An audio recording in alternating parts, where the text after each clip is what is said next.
Bienvenidos al programa de Radio Despi, vuestra radio en el 107.2 de la FM, donde un servidor, David Flor, y Juan Carlos Chávez les llevarán sobre el camino de la parapsicología y el misterio, aquí, en este programa, Energías y Misterios, un programa de radio diferente a todo lo que escuchan y ven ustedes en los medios de comunicación de el misterio y la parapsicología. Y hoy hablamos de eso, hablamos de parapsicología, y lo hacemos con un libro llamado Introducción a la Parapsicología, un libro que ha hecho y ha escrito nuestro gran amigo Juan Carlos Chávez. Juan Carlos, bienvenido y bien hallado.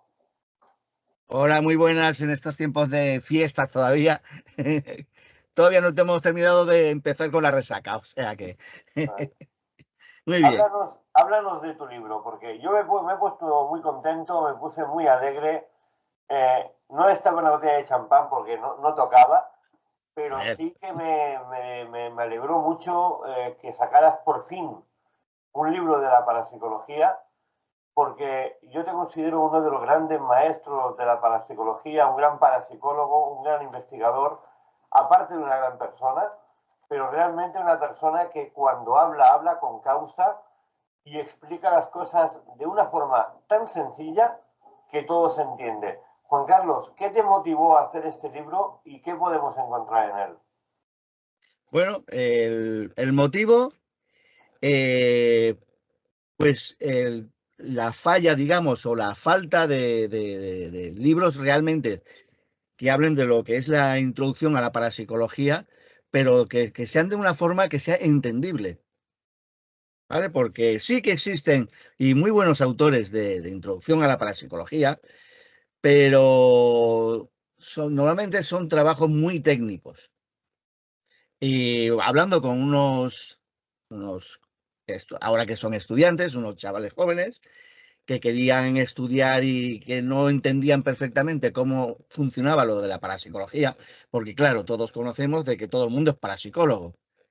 Aquí todo el mundo, bueno, pues yo salgo y hago 4 psicofonías, soy parapsicólogo. Y entonces, pues faltaba el definir qué es realmente la parapsicología. Porque yo puedo estudiar o puedo hacer investigación paranormal sin ser parapsicólogo.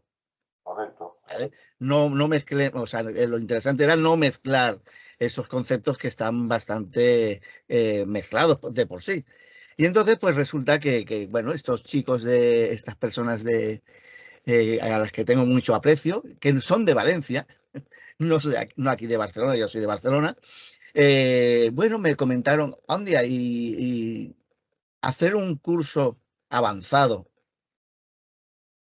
a nivel, por ejemplo, ellos son estudiantes de universidad. Y claro, era un reto muy importante porque era hacer un trabajo para universitarios sobre un módulo o sí, un extra, digamos, a su estudio en concreto. En concreto, por ejemplo, pues departamentos de psicología y filosofía. Bueno, pues bueno, era un gran reto. Pues hace aproximadamente 3 años, sí, a 3 años, pues me puse en ello. Y dije, bueno, pues voy a poner el granito de arena para definir qué es la parapsicología en España. La intenté definir como algo muy sencillo, para que todo el mundo entendiera. Claro, no en el curso, por ejemplo, esto es un curso, esto es un libro, digamos, de texto, pero, por ejemplo, no tiene una sección en la que salga toda la parafernalia, todo el diccionario de términos parapsicológicos. Dije, a ver, no considero que sea necesario hacer, por ejemplo, meter este módulo cuando tenemos un diccionario oficial para parapsicólogos con toda la definición de todas las palabras. El que quiera, por ejemplo, una palabra técnica, que la busque en este diccionario en concreto. Yo para ello, por ejemplo, en cada módulo, pues lo que hago precisamente al final del módulo, pongo 2 secciones. Una, lectura recomendada, o sea, pongo una serie de libros que considero de lectura recomendada, y otra sección que es de autoanálisis, digamos, un autoexamen.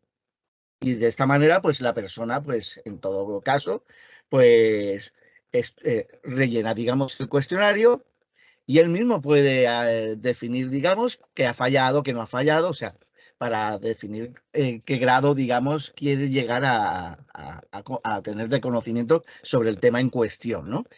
Y bueno, pues eso, básicamente, pues no es un libro de ciencia ficción, no es un libro de ciencias tampoco, es un libro realmente de texto, lo que vendría a ser, pues, por ejemplo, lo que conocemos en cualquier universidad o instituto. En su época, por ejemplo, el libro de historia de la editorial Canalla, ¿no? Pues, bueno, digo Canalla por no poner. Pues esto básicamente es lo mismo. O sea, la persona en sí pues va a poder definir dentro de cada módulo conocimientos muy concretos de lo que es o sea, tener conocimientos de eso, de parapsicología en concreto. Es decir, o sea, los dejamos de tonterías.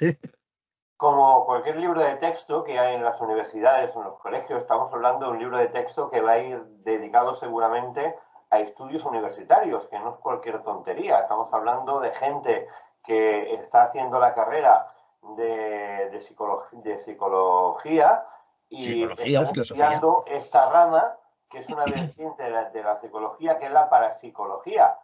Porque Correcto. realmente mucha gente no conoce lo que es el significado o lo que es realmente la parapsicología. Se piensan muchos que la parapsicología es ir a buscar fantasmas e ir a hacer el tonto en sitios abandonados. Sí. Tranquilo, tranquilo, Juan Carlos. Entonces, lo que sí que está claro, que si es un libro de texto, supongo, Juan Carlos, que también habrá una fase, supongo, no lo sé, una elaboración mía, que habrá una fase también de ejercicios, ¿no? Para que la gente pueda hacer ejercicios dentro de este libro de texto. ¿Es así o me equivoco, Juan Carlos? No, no, no, no, tienes toda la razón. Por ejemplo, a partir ya del módulo, o sea, el primer módulo, módulo uno, módulo 2, módulo 3, es muy teórico. Es sobre la historia de la parapsicología en sí, a nivel internacional, a nivel nacional. Y ya luego, por ejemplo, cuando entramos en el módulo, por ejemplo, por decir, los fenómenos y gamma, que por ejemplo son telepatías, o sea, clarividencia, precognición, Así es. ya tiene lo que es la teoría.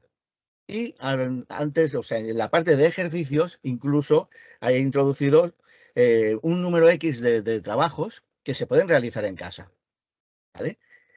Habitualmente, claro, yo suelo explicar que esto está destinado a trabajos en grupo o como mínimo una pareja.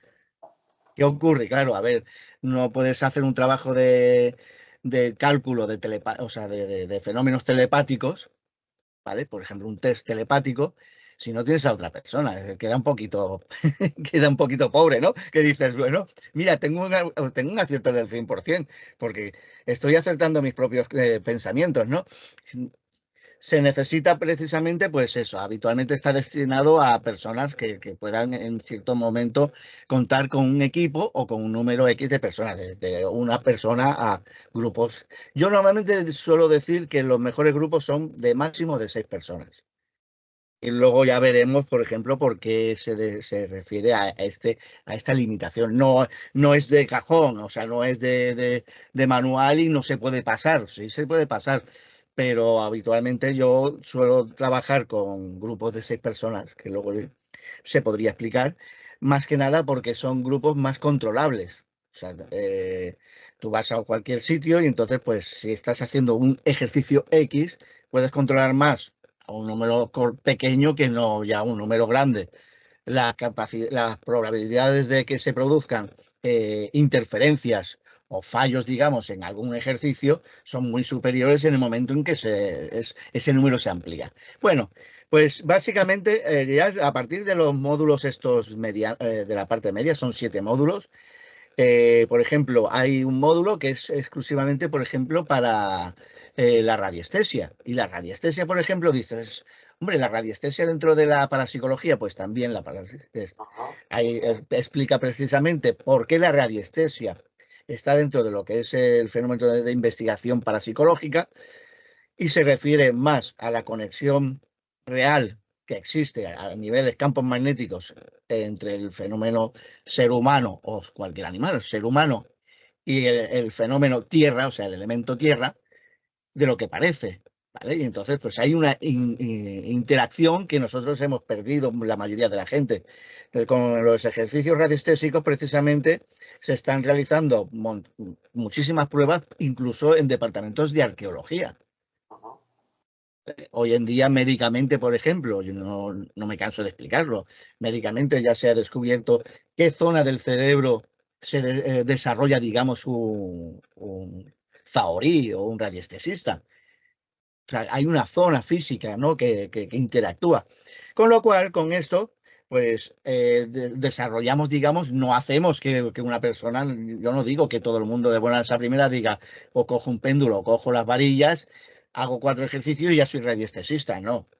Correcto. De lo que se trata precisamente es un libro de texto, con lo cual lo que busca es que haya ese conocimiento de uso. No, que de buenas a primeras, ya digo, que pues uno sea un telépata o otro sea radiestesista de la noche a la mañana. Y hay un lago, finalmente hay una sección con exámenes, que se pueden hacer exámenes presenciales, incluso de equipo, en los cuales, por ejemplo, ya entra la investigación. Los fenómenos IZ, que son los últimos fenómenos que se acoplaron dentro de la fenomenología de la parapsicología. Y esos fenómenos, pues, obligan a que haya una serie de protocolos, pues se aprenden estos, o sea, vienen estos protocolos. Vienen de dónde vienen estos protocolos, o sea, todo tiene un elemento histórico incluso de explicado, cómo funcionan estos protocolos y el uso en concreto, pues en el lugar de trabajo, en el lugar donde realicemos luego lo que es el ejercicio en cuestión. O sea que el libro, ya digo, hasta la última página tiene todo de conjuntos de ejercicios, ya digo, de ejercicios, de teoría y sobre todo prácticas de campo, ¿no? Que es lo que la gente, por ejemplo, pues a lo mejor no entiende, no se hace correctamente. Bueno. Una pregunta, Juan Carlos, porque claro, hemos hablado de clarividencia, hemos hablado de radiestesia, hemos hablado de telepatía. El libro, aparte de ser un ejercicio práctico para entender todas estas ciencias, ¿vale?, de la parapsicología, podría despertar aquel lado dormido de la clarividencia de quien la tenga, o despertar el lado zahorí de alguien que no conozca que tiene ese poder de buscar, por ejemplo, una línea Harman, o podría ser también una llave para que despertara el lado de quien tiene el poder de la telepatía o como he dicho, ¿no?, la clarividencia o el tema de líneas. ¿Podría ser una llave para que esa gente que tiene ese poder, porque recordemos que es un poder, que es como has dicho tú muchas veces, nos has explicado muy bien, es un grano, como un grano de arroz en el cerebro donde despierta todos estos sentidos y bueno, estos sextos sentidos que muchos tenemos dormidos? Sí. Este libro podría ayudar a despertar este séptimo sentido totalmente de forma abierta y nos puede hacer que utilicemos nuestro poder que teníamos oculto. A ver, por ejemplo, a niveles, por ejemplo, telepatía, claro, no está demostrado la existencia real, no está. O sea, tenemos muchos cálculos estadísticos, muchos estudios, pero realmente el elemento físico que los científicos realmente es lo que buscarían, ese no lo tenemos. Pero lo que son los ejercicios estadísticos existen.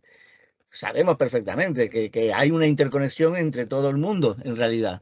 O sea, hay personas con las que tienes más afinidad, menos afinidad, pero todos de una manera u otra estamos interconectados a nivel telepáticos, por poner un ejemplo. Los ejercicios que se hacen de telepatía están basados precisamente en los estudios del Departamento de Psicología en Estados Unidos, de Joseph B. Ryan, o sea, del padre, digamos, del estudio de la telepatía. del estudio en concreto. Y entonces, pues, estos ejercicios, que son también muy estadísticos, lo que te van a dar lugar es a una serie de posibilidades de descubrir eso que tú mismo dices, la posibilidad de que puedas ser telépata. O sea, o que tengas cierta capacidad telepática, que digas, bueno, yo puedo definir que tengo sobre un 50% habitual de probabilidades, sobrepaso un 1, un 2%, un 51, 52%. Dices, oye, pues mira, es interesante. Va muy bien, por ejemplo, para los estudiantes, para que incluso valga decirlo, se piquen a la hora de hacer ciertos ejercicios y quieran superarse, ¿no? Buscar por qué se puede superar algo. Entonces, en otros campos, por ejemplo, como has dicho, la radiestesia, no se necesita ser un radiestesista de primera línea. A ver, tengamos en cuenta de que estos señores están muy preparados, llevan generaciones preparándose, o sea, de familia en familia, y entonces, donde se ponga un radiestesista oficial, claro, no me voy a poner yo o no voy a poner a cualquiera, o sea, no nos vamos a poner, pero por ejemplo, para poder desarrollar lo que es la base, lo más básico, que es, por ejemplo, lo que hemos comentado o has comentado, a detectar las líneas Harman-Curry. Es muy interesante, por ejemplo, hacer grupos de trabajo para que cada uno, de forma independiente, sin saber lo que está haciendo el otro o lo que está midiendo, hagan sus propias mediciones y luego hagan la comparativa, que es lo que se hace el trabajo estadístico. Y sobre el trabajo estadístico funciona bastante bien el tema del desarrollo de esta capacidad. Es una de las capacidades posiblemente más fáciles de lo que es el mundo de lo que es la parapsicología concreta, ¿no? Eh, Luego, por ejemplo, eh, otras capacidades, pues con la telequinesis, por ejemplo, pues hay ciertos ejercicios que son precisamente para hacerlos y poder comprobar la capacidad que tenga una persona de desarrollar o de tener esa capacidad, porque a lo mejor la tiene y no, lo que dices, o sea, y no la ha sabido en la vida. Utilizar. A lo mejor, por ejemplo, voy a poner un ejemplo, mira, mi fallecido padre, eh, pocos años antes de morir, descubrí por qué yo tenía ciertas capacidades psicocinéticas descontroladas que ya muchas veces he explicado, ¿no? Y fue un centro comercial, una tienda en concreto, unas estanterías, y el hombre iba por el pasillo, por el centro del pasillo, y pasando, y estábamos mirando, y pasando por el pasillo, pues había una estantería con unos de estos de spray, de plástico, con spray, vacíos, ¿no? Estamos los botes, y de buena primera pasa, y un bote sale disparado detrás de él, y hace ¡pum! En el suelo, ¿no? Mi padre, nosotros, o sea, mi mujer y yo, nos miramos, claro, lo vimos en directo. Y se da la vuelta a mi padre y dice, de verdad, que cada día ponen peor las cosas en las estanterías, ¿eh? Es que de verdad. Coge el hombre y puso otra vez el bote en la estantería. Quiero decir que muchas personas no conocen las capacidades que tienen. Y que claro, porque a veces, ¿qué ocurre? O sea, tú sabes perfectamente que estás en un supermercado, pasas por la sección de algo que sea muy ligero de peso. Lo que suele ocurrir, la bolsa de patatas que cae cuando tú has pasado. Tú te das la vuelta y dices, uy, miras para todos lados como diciendo, yo no lo he tocado, no, yo no he sido. Pero tú te agachas, coges la bolsita y la vuelves a poner en la estantería. Pues cosas así pasan. Y entonces, este trabajo lo que hace es intentar indagar en estas capacidades que podamos tener, que son interesantes, pero yo siempre explico que no de la buena noche a la mañana no vamos a convertirnos en superhéroes ni mucho menos. O sea, es un trabajo que es precisamente para hacer que las personas conozcan perfectamente los términos de funcionamiento de la parapsicología como tal. No para, ya digo, no está destinado a desarrollar superhéroes, ¿eh? No. Muchos se sorprenderían, por ejemplo, en lo que es la telequinesis, lo que es la telepatía. Realmente las personas que lo han estudiado a fondo. Y una de ellas, muy conocida, fue Adolf Hitler. Adolf Hitler hizo grandes trabajos de parapsicología, aparte de matar mucha gente y ser un asesino confeso. Hizo grandes trabajos de investigación de la parapsicología para precisamente eso, utilizarlos a nivel armamentístico. Puso varias personas en varios puntos del país, bueno, también en Polonia, e intentó desde Berlín intentar comunicarse con ellos a través de la telepatía y también intentar mover objetos con la mente, ¿no? Por suerte no lo consiguió, pero que gastó un dineral de dinero público, la piró un montón de dinero público para estudiar esta ciencia, ¿no? Claro, yo me hago la pregunta, si un personaje tan importante en aquella época, porque una cosa es que fuera un asesino, un criminal, un nazi, lo que queramos llamarle, pero es un personaje público muy importante, un personaje de un peso muy fuerte, si esa persona con ese peso tenía esos conocimientos de la parapsicología y quería averiguar sobre ella, nos está diciendo que algo se nos escapa, Juan Carlos, que algo hay de cierto en todo esto, que muchos dudan, pero que realmente existe. Por suerte no lo he llegado a conseguir, pero puede ser que lleguemos a conseguir al fin comunicarnos a través de la telepatía y no nos haga falta el teléfono móvil, porque recordemos que la telepatía existe ya y está contrastada con los hermanos, con hermanos siameses, por ejemplo. Hay esa conexión telepática, o esos hermanos que tienen esa capacidad, o familias que están muy unidas. Para que lo entienda la gente, no me quiero enrollar mucho, para que lo entienda la gente. Hostia, yo creo que me duele la barriga, resulta que a lo mejor se está muriendo tu hermano de un cáncer de barriga, o tu padre, ¿no? Entonces, eso entra dentro de la telepatía, ¿no? Entonces, puede ser que algún día nos podamos comunicar vulgarmente, como se dice, con un móvil a través de la mente, Juan Carlos. ¿Podemos llegar a eso al final? Pues posiblemente, o sea, esa es una opinión personal, pero posiblemente sí. Y lo digo porque precisamente estuve haciendo unas conferencias sobre más allá de los 5 sentidos, o sea, esos sentidos más allá de los 5 sentidos. Y bueno, pues me refiero a ciertos trabajos que se están realizando tanto en Europa como Canadá y Estados Unidos, que están integrados, en relación precisamente a ciertas capacidades que parece que vienen asociadas o que en cierto momento interactúan con el cuerpo físico, con las distintas secciones del cuerpo físico, con los sentidos de la vista, el tacto, el oído.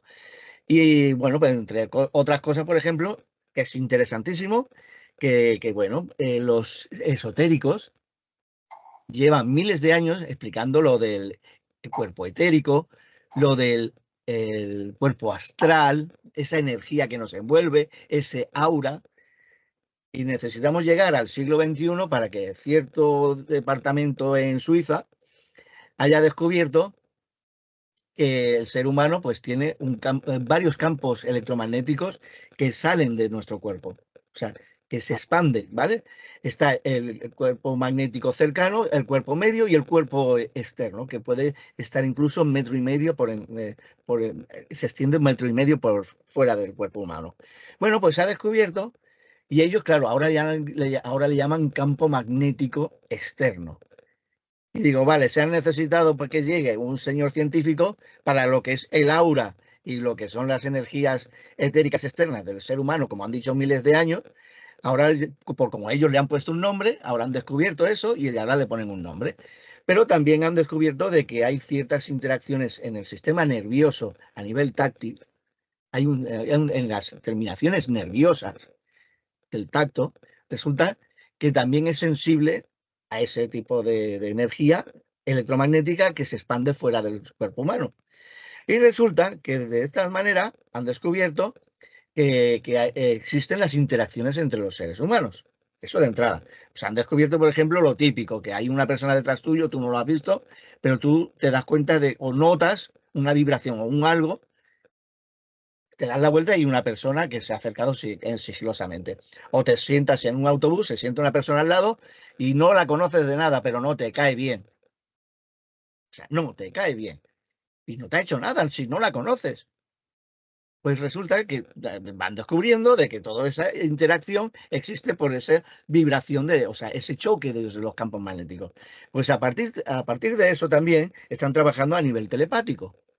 Y han descubierto que, por ejemplo, pues esa interacción electromagnética que tenemos externa también está interactuando con todo lo que nos rodea, incluso con el planeta en sí.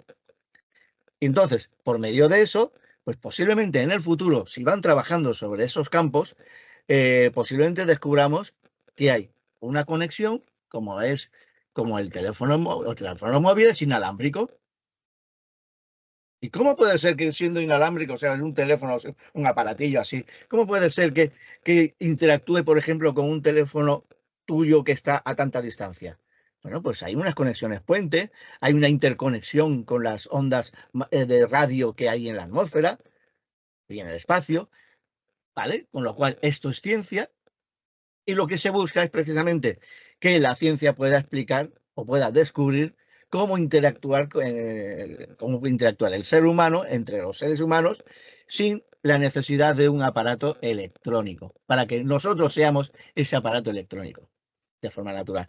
Con lo cual sí que estoy de acuerdo en que posiblemente si se trabajan en esos campos, posiblemente en el futuro se pueda llegar a conseguir algún tipo de medio o ejercicio para desarrollar ese tipo de conexión telepática.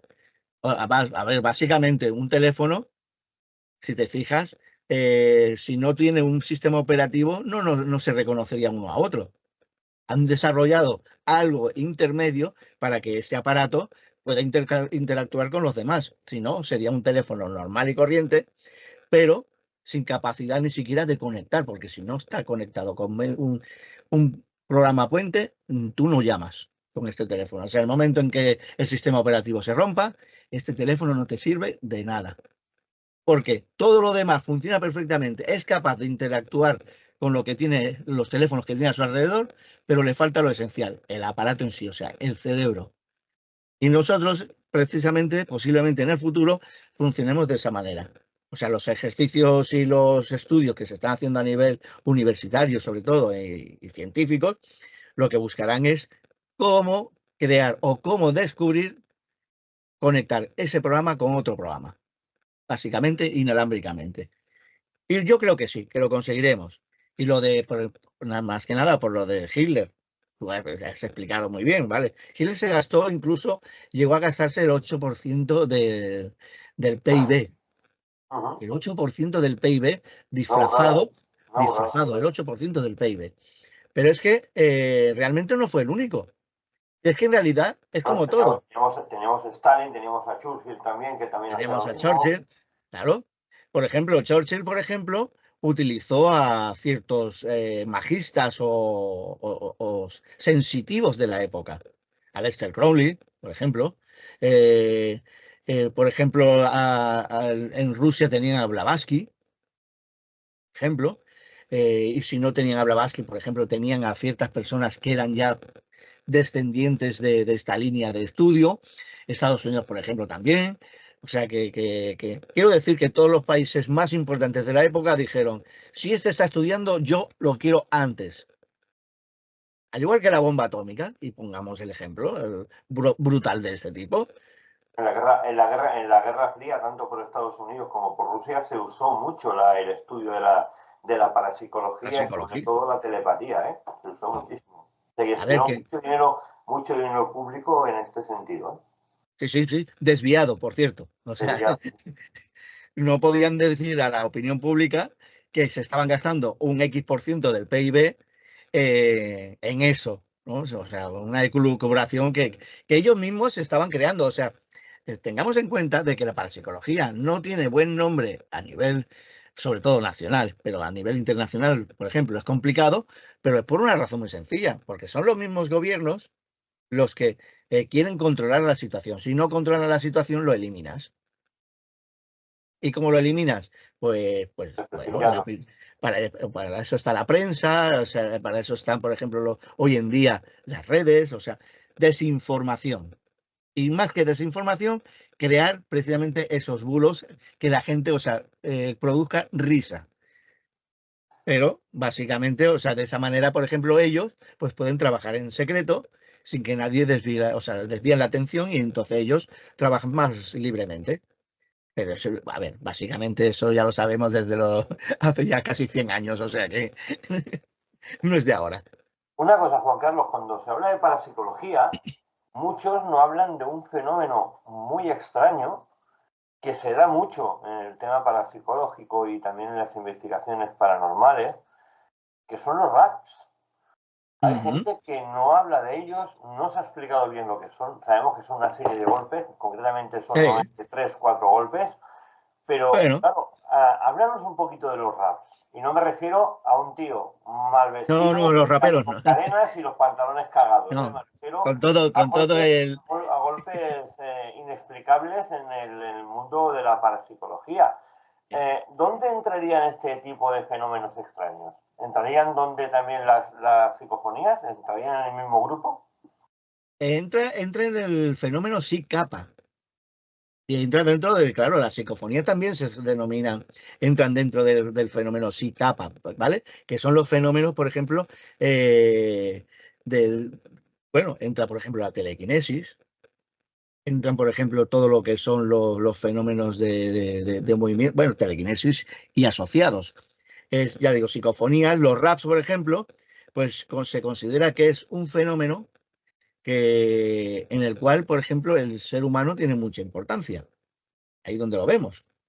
Porque resulta que los estudios, y estoy hablando de los estudios realizados hasta ahora, que son unos cuantos miles, o sea, no son 10 ni son 20, son unos cuantos miles, y yo siempre invito a que se puedan mirar este tipo, porque esto entra dentro de un libro que cada año se va ampliando, en el que aparecen todos, o sea, desde el primero al último trabajo que se realiza a nivel parapsicología en el mundo, ¿eh? O sea, están todos los estudios. Lo que entonces ocurre esto, que según estos estudios, lo que se ha descubierto es que los RAPs son fenómenos que se pueden producir pues, de dos maneras. Puede ser una posible entidad o anomalía energética, ¿vale? Que está utilizando la energía o la capacidad que pueda tener una persona, ¿vale? O sea, ¿qué hace? Absorbe esa intencionalidad y hace que la persona en sí genere ese rap. El rap no deja de ser un movimiento, digamos, sonoro, porque son un movimiento sonoro que entra dentro de lo que sería los fenómenos psicocinéticos, pero auditivos. A diferencia de una psicofonía, la mayoría de las veces el rap es, bueno, la mayoría de las veces, casi todas las veces, el rap es audible. ¿Vale? O sea, lo oyes, no solo queda registrado en el magnetofón, sino que queda, o sea, la persona o las personas oyen ese ruido. Pero ese ruido viene la mayoría de las veces desarrollado a partir de la energía que pueda generar un número de personas. El otro día, por ejemplo, mira, hace 15 días hicimos la última salida del año. Hicimos una pequeña investigación en una casa muy tranquila, no tiene nada, no tiene ni historias macabras, no tiene nada, o sea, es una casa antigua, que lo único que tiene es que tiene 400 años de antigüedad, pero ya está, es una casa. Y lo más interesante es que utilizando los equipos y eh, todos, de todo tipo, o sea, cámaras de infrarrojos, ultravioletas, cámaras que teníamos, por ejemplo, los grabadores, psicofonías, o los aparatos psicofónicos y tal. El resultado fue que no se captó nada. Lo que se dice, nada. Pasamos un buen rato, vale, hicimos una investigación, vale. No pero el resultado fue cero, pero para nosotros es muy interesante. Claro. Porque surgieron dos hipótesis. O bien no había realmente nada, estaba la casa en total más calma y ahí no hay ninguna anomalía energética, una entidad, como lo quieran llamar, ni nada de esto. O bien otra hipótesis que comentó una compañera del equipo es que esa casa estaba poco energetizada. ¿Y por qué lo decía? Porque se sabe, y se tiene más comprobado que de lo que parece, que un lugar, tú, a medida que los grupos de investigación van visitándolo, resulta que la intensidad de la fenomenología se dispara. Pero está comprobado, o sea, pero ¿de qué forma? Y en eso, por ejemplo, también hicimos un ejercicio. Hicimos no lo del experimento Phillips, sino que hicimos otro tipo de experimento, en el cual, por ejemplo, pues creamos una situación. Y creamos una situación en la casa, inventada, en la cual pues había una persona, tal, tal, tal. Bueno, pues hicimos una historia y esa historia, por H o por B, se ha ido potenciando en las redes. Es más, resulta que a cabo, o sea, han sido 3 años de esta historia, irla contando como algo, pero que es inventada. O sea, allí no pasó nada. Bueno, pues resulta que una de las últimas veces que fuimos, vino un grupo externo, otro grupo que nos encontramos, y nos llamó la atención porque venían a buscar precisamente esa historia. Y bueno, incluso creían que habían captado ciertas anomalías o fenomenología derivada de esta historia. Y claro, nosotros no tuvimos más remedio que decir, a ver, es que esta historia no existe. Esto no ocurrió jamás. Esto es un experimento que se realizó para ver exactamente si se podía acercar a lo que es el experimento. Mira, el experimento Phillips lo que busca es intentar demostrar que una historia inventada, súper desarrollada, a ciertas personas en concreto, pueden desarrollar una psique global, ¿vale? Como una especie de energía global que pueda incluso llegar a tener una personalidad e identificarse en psicofonías o en otro tipo de ejercicios como esa persona. Y esa persona no existió nunca. ¿Vale? Entonces, pues, ese tipo de ejercicio se hace. Bueno, pues una de las cosas, por ejemplo, que más habitualmente ocurre es que no, es que a nosotros se nos produjo estos ruidos, o sea, nos contestaban con ruidos, con raps.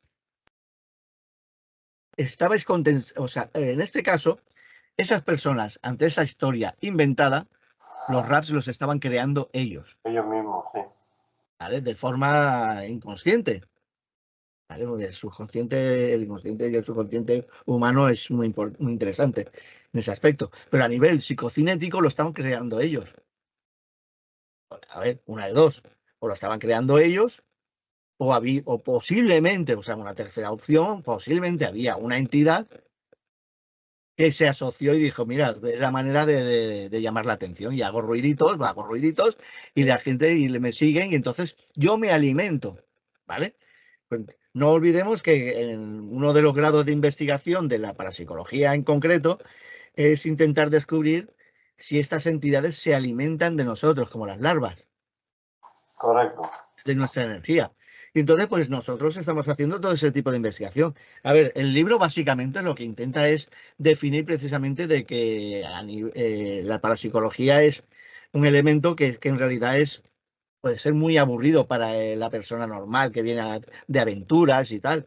Digo, no, no, no, la parapsicología bien llevada, los estudios que se hacen. O sea, si yo voy, por ejemplo, a un sitio, voy a hacer unos números de X ejercicios con el fin de crear un patrón a nivel estadístico. Claro, la gente mira y dice, no, pero eso no es parapsicología. No, pues mira, resulta que sí, eso es la parapsicología, ¿vale? Y entonces, lo que hago en estos trabajos es enseñar a definir lo que es la parapsicología. O sea, yo, por ejemplo, cuando una pregunta que me han hecho los estudiantes, bueno, entonces yo cuando haga esta tesis ya puedo ser parapsicólogo. Digo, mira, yo te digo una cosa, digo, yo me puedo considerar como parapsicólogo, pero yo no soy parapsicólogo. Claro. O sea, no existe una carrera de parapsicología como tal. O sea, tú no puedes poner aquí carrera de parapsicología, grado máster. No, no, a ver. La parapsicología en sí, que para que la gente lo entienda, es una rama de una ciencia que es la psicología, ¿vale? Y es como una forma de estudiar lo que la psicología no puede estudiar o explicar, ¿vale? Y entonces, pues, se crea una rama, pero que hoy en día, una rama que están estudiando los psicólogos, descubrieron en su momento que ellos solos no podían definir ejercicios o estudios para poder descubrir las cosas. Con lo cual, la parapsicología a nivel científico, a nivel ciencia, se ha involucrado en todos los campos posibles, o sea, hasta en la ingeniería. Hasta en ingeniería, los ingenieros, hay ingenieros que están estudiando precisamente ciertas ramas de la parapsicología, con ayuda de psicólogos. ¿Vale? Entonces, yo, como todo, como básicamente, pues yo le digo, mira, yo soy básicamente un profesor y enseño lo que sé, ¿vale? Y lo que quiero definir en esa enseñanza es de forma lo más explicable posible, sencilla, básicamente los cuatro fenómenos que puede estudiar la parapsicología en sí, pero que sea parapsicólogo. A ver, a ver, yo puedo, por ejemplo, definir que soy parapsicólogo porque he estudiado en una rama de psicología. Claro, claro. ¿Vale? Si no tienes, si no Entonces tienes, sí, si no tienes psicología, no puedes decir que tienes parapsicología, evidentemente. claro, a ver, no me vale una academia que diga enseñamos parapsicología, pero no enseñan psicología. Es una academia que lo que enseñan, sí, vale, pueden enseñar algún tipo de fenomenología paranormal, que es la diferencia. O sea, yo soy investigador paranormal de fenómenos anómalos. Y eso está muy bien definido por ciertos grupos nacionales que hay, que están funcionando bastante bien, y que tienen muy bien definido eso. Y te dicen claramente, no, no, yo no soy parapsicólogo. Nosotros, o sea, o el grupo en sí, somos en una sociedad de investigación de fenómenos anómalos, Correcto. y no parapsicólogos. Y entonces, Investigador, pues eso yo, investigadores, como digo yo, que soy investigador y punto, ya está. claro, Que investigador, tenga conocimiento de la parapsicología es una vale, cosa. También puedo tener conocimiento de la mecánica, conocimiento de fontanería, conocimiento de, yo que sé, claro, de medicina. Pero realmente ni soy médico, ni soy mecánico, ni soy soy fontanero, ni fontanero. soy parapsicólogo. Simplemente tengo unos conocimientos que he adquirido a través de la lectura o de la experiencia personal de estudiar unas áreas que no son mi especialidad. Pero Tu realmente la especialidad, claro. parapsicología, para estudiar parapsicología tienes primero que sacarte el título Claro, universitario de psicología. Dejémoslo bien claro. claro una vez porque es que a mí me duele mucho esto y Sí, sí. me irrita mucho. Porque mira, por ejemplo, no sé si en tu libro hablarás, no sé si hablarás, pero por ejemplo se confunde mucho uno de los temas de máxima audiencia, que es el mentalismo, con la Mm, parapsicología. Y sí, no entra el mentalismo, no entra el mentalismo dentro de la parapsicología, pero no sé por qué los parasitocólogos, porque son parásitos de la psicología, sí. están metidos en que el mentalismo forma parte de la parapsicología y no lo forma. No. ¿Puedes explicar y hacer la diferencia clara entre lo que es el mentalismo y lo que es la parapsicología? Porque estoy harto que la gente lo una todo como con una cuerda, haga los nudos y Claro. a todo vale, ¿no? A ver, Es no, difícil. sí, sí, a ver, yo explico en la introducción, sobre todo, por ejemplo, en el siglo XX, lo que eran los estudios que se realizaban de metapsíquica. Recordemos que todavía se utilizaba Charles Richet y tal, todavía utilizaban el nombre de metapsíquica, ¿vale? Y que metapsique, o sea, viene desarrollado a partir de la psicología, porque todos ellos eran psicólogos, ¿No? ¿vale? Y entonces, explico un poquito esto. Y entonces lo que explico precisamente es de que, ¿qué ocurrió? Que tras, digamos, X años del franquismo, claro, resultaba muy difícil que en España pues entrara o que se diera posibilidades de realizar estudios o cursos de una rama que era oficialmente pues una rama, según la Iglesia, pues aquello era tabú, o sea, eso era eliminable, eso no, algo que no puede, claro, la Iglesia, las todopoderosas en ese momento, Iglesia Católica, pues quería eliminar todo lo que no puede controlar. ¿Vale? Entonces existía la censura y gracias a este tipo de censura, pues se censuraba precisamente la posibilidad de desarrollar o de dar conocimiento a la gente sobre este tipo de movimiento que ya en Europa y en Estados Unidos ya tenía nombre definido, que era la parapsicología en sí, que ya estaban ciertas universidades en otros países desarrollando sus métodos estadísticos y sus líneas de estudio para los campos concretos de la parapsicología, y resulta que en España, pues eso era tabú. Ni siquiera los departamentos de psicología aquí en España tenían permitido realizar ni siquiera un cursito o un módulo, ¿vale? Un módulo extra que hablara de nada de eso. Teníamos un vacío bastante importante. Claro, ¿qué ocurría? Sí que existían todo lo que es el fenómeno paranormal, eso sí que existía, pero estaba todo destinado a los 4 elementos que a veces incluso eran perseguidos por la ley, que eran los echadores de cartas, mentalistas, ¿vale? Porque se consideraba que Magistas. magistas y demás. Pero es que, claro, todos los metían en el mismo saco. ¿Y qué ocurría? Que por medio del mentalismo se decía que incluso las echadoras de cartas, en su momento, por muy buenas que fueran, en sí eran mentalistas que lo que hacían era sacarle el dinero a la gente, ¿vale?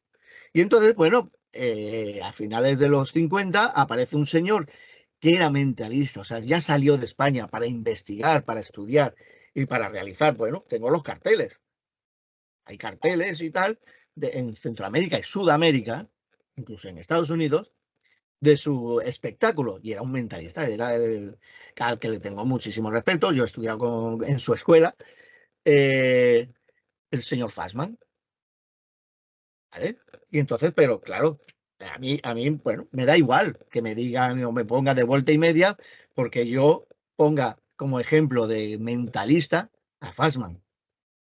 Es que, a ver, Era mentalista.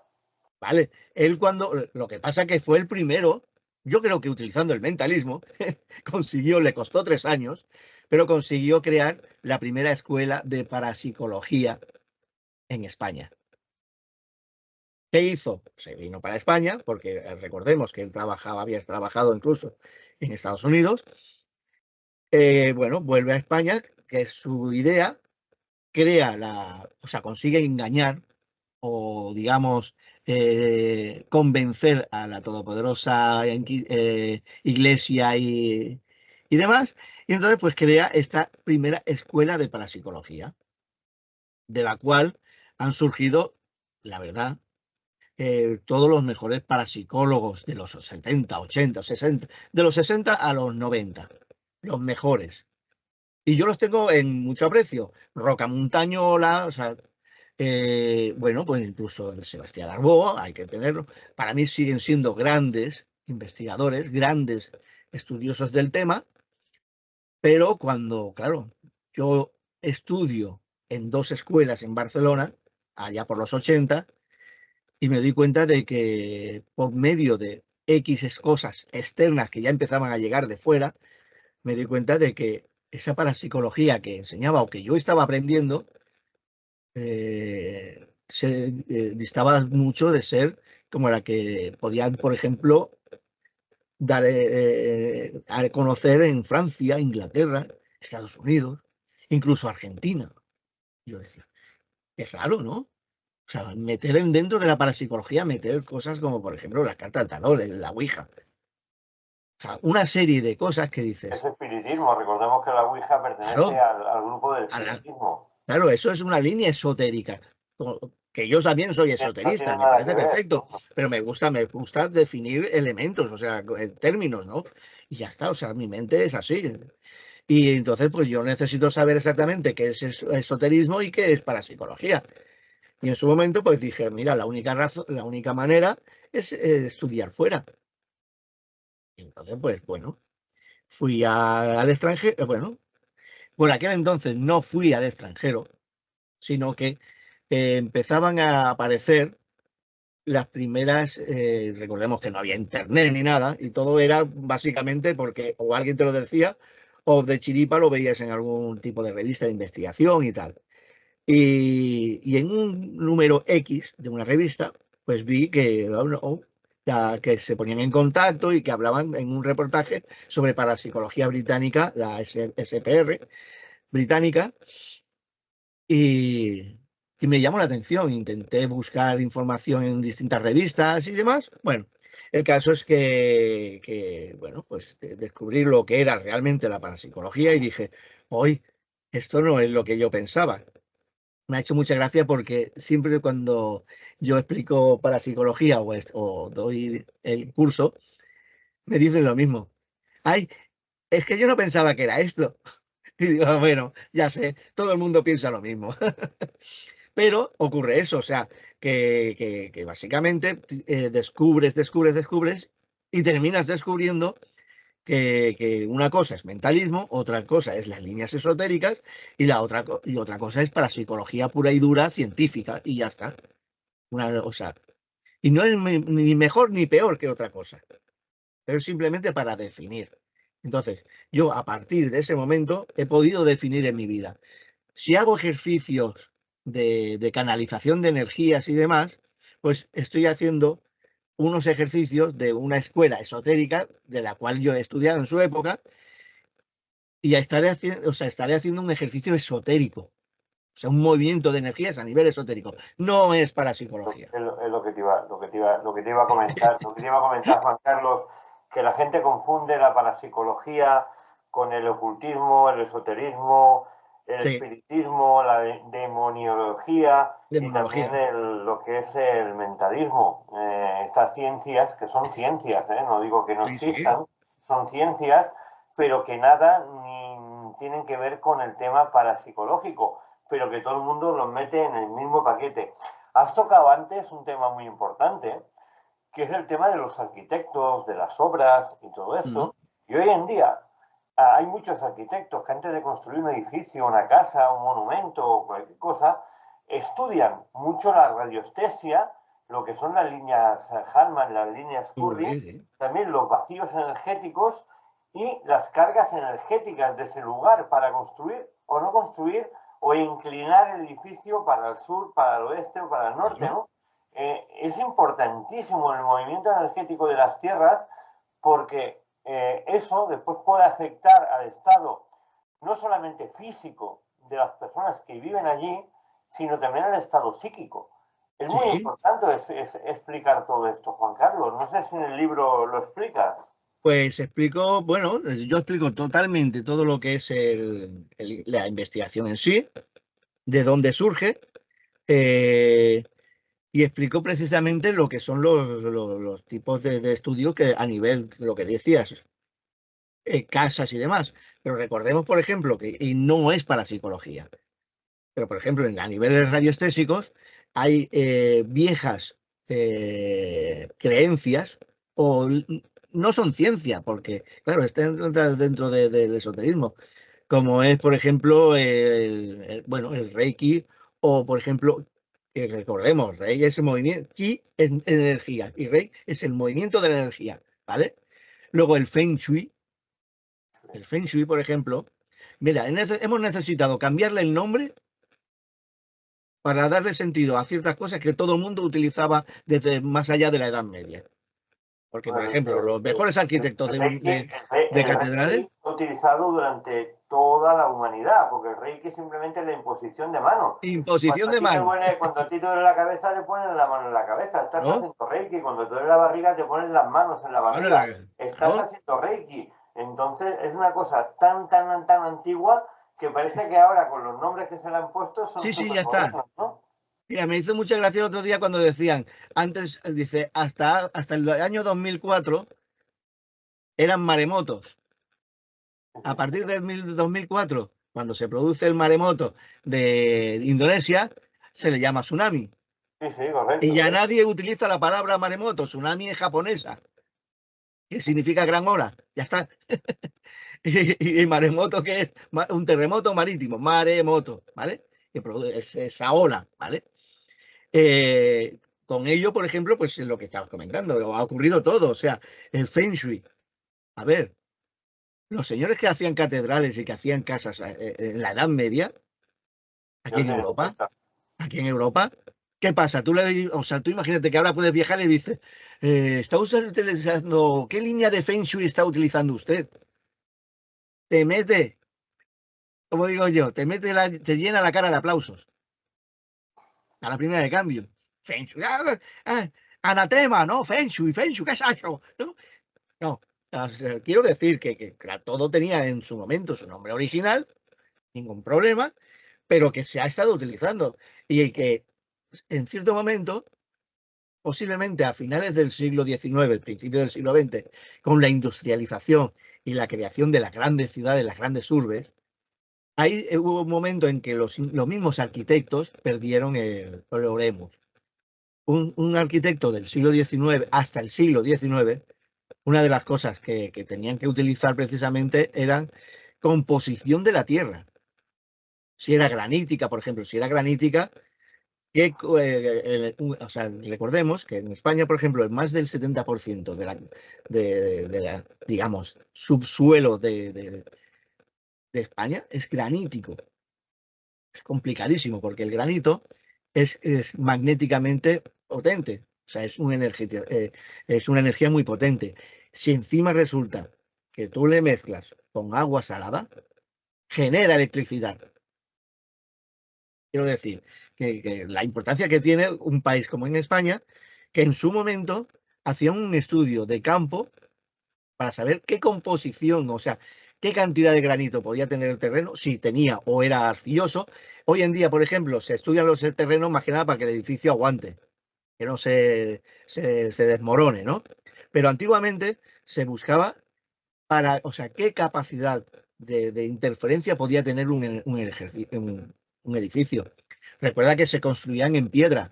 ¿Qué cantidad de piedra granítica tenía, por ejemplo, un edificio? O una casa, o una catedral, ¿vale?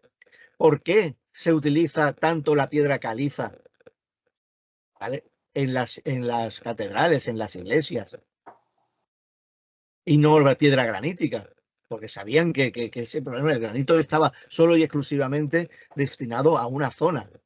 Para, digamos, ellos estudiaban la energía para hacer de colector. El granito era el colector. Mira, cosas, por ejemplo, que podemos encontrar de granito y no nos damos ni cuenta en una iglesia. Las más antiguas tienen la pila bautismal, donde está el agua bendita, era antiguamente de granito, granito pulido, o sea, pero era de granito. ¿Por qué? Porque el agua bendita con ese granito generaban su propia energía, o sea, eran poderosas. Eso se ha perdido en el tiempo. Quiero decir que cualquier arquitecto, hasta finales del siglo XIX, sabían perfectamente ese tipo de estudio que se debía realizar. Eso se perdió. En el siglo XX se construyeron los grandes rascacielos, acero, aluminios y demás, hormigón, sin tener en cuenta, por ejemplo, la composición de la tierra, su estructura a la hora de interferir a su alrededor. Por ejemplo, un ejemplo más interesante de la época, siglo final del XIX, principios del siglo XX, la Torre Eiffel, construida para un momento X, y la Torre Eiffel en realidad es importantísima. Pues quiero decir que siempre ha habido este tipo de estudios, pero que se han olvidado con el tiempo. Ahora, o sea, a principios del siglo XXI, volvemos a este tipo de estudios a nivel arquitectura, a nivel de ingeniería. Quiero decir que es importante, bueno, poderlo definir como un cambio importante. A ver, yo creo que sí. Juan Carlos, hemos hablado de tu libro, Uy, Introducción a la Parapsicología. de todos los elementos que conllevan a lo que es y no es la parapsicología. Creo que ha sido un debate importante. Te damos las gracias. Yo también a nivel personal me alegra mucho que hayas podido sacar este libro y nos puedas ilustrar con tus conocimientos, que son muchos. Y nada, nos vemos ya la semana que viene aquí en Energías y Misterios en Radio Despí, en el 107.2 de la FM, y darte las gracias y que este libro tenga el éxito que se merece y que la gente pueda por fin saber realmente lo que es la parapsicología. Muchísimas gracias y hasta la semana que viene. Y a todos ustedes los esperamos aquí en Radio Despí, en el 107.2 de la FM, aquí en Energías y Misterios, donde un servidor, David Flor, y Juan Carlos Chávez les hablarán de esos mundos ocultos y también del mundo de la parapsicología. Hasta la semana que viene, amigos.